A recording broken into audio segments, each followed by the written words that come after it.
Centro il pozzo, il tempio dedicato al culto delle acque, e attorno, ma non solo, anche canti, balli, giochi sacri in onore delle divinità. Lo sappiamo grazie al rinvenimento di bronzi che raffigurano suonatori di launedda, scene di lotta come si strumpa.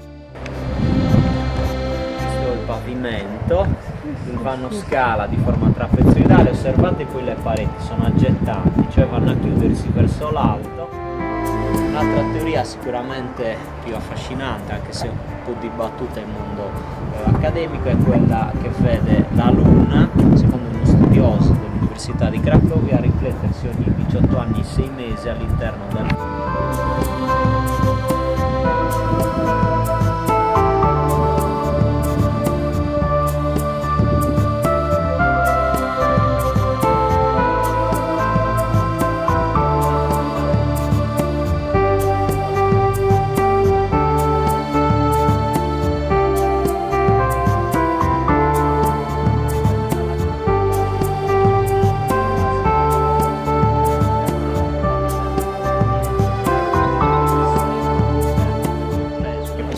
riconoscere strutture di età nuragica che vanno dal 1300 a.C. sino al 600 a.C.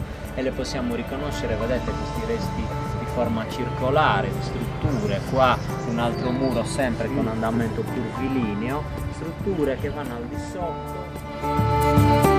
La parte del villaggio che vedete qui a ridosso del nuraghe è stata oggetto di scavo nel 2003 e ciò che vediamo lì.